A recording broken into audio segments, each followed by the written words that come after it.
just been hired into a well-founded company. His job was to organize documents and record sale transactions to make sure there weren't any discrepancies with the revenue brought in by the company's products, which is rubber duckies. You know, bath toys are popular in America. One day he is tasked with writing a monthly report on the transactions he supervises. He starts to work on the report, but he quickly realizes that it will be a catastrophe.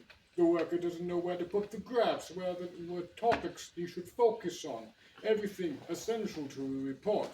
So at the deadline date, a couple of weeks from when he was assigned the report, he sends in this report that is a mess of unconnected graphs and paragraphs and charts, and is fired because he does such a terrible job on the report.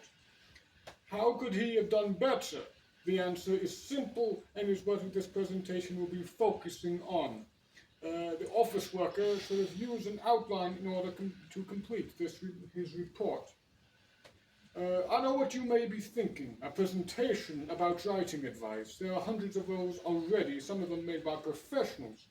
But have you seen a presentation where on the importance of outlines in writing before? I assume not, so here's what I have to say.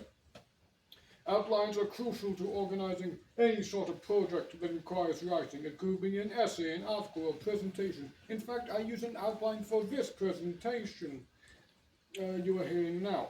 The basic form of an outline includes 3 sections: an introduction before body information and a conclusion. For an essay, there could be as many body paragraphs as you need. It just needs to be closed off by conclusion and an introduction.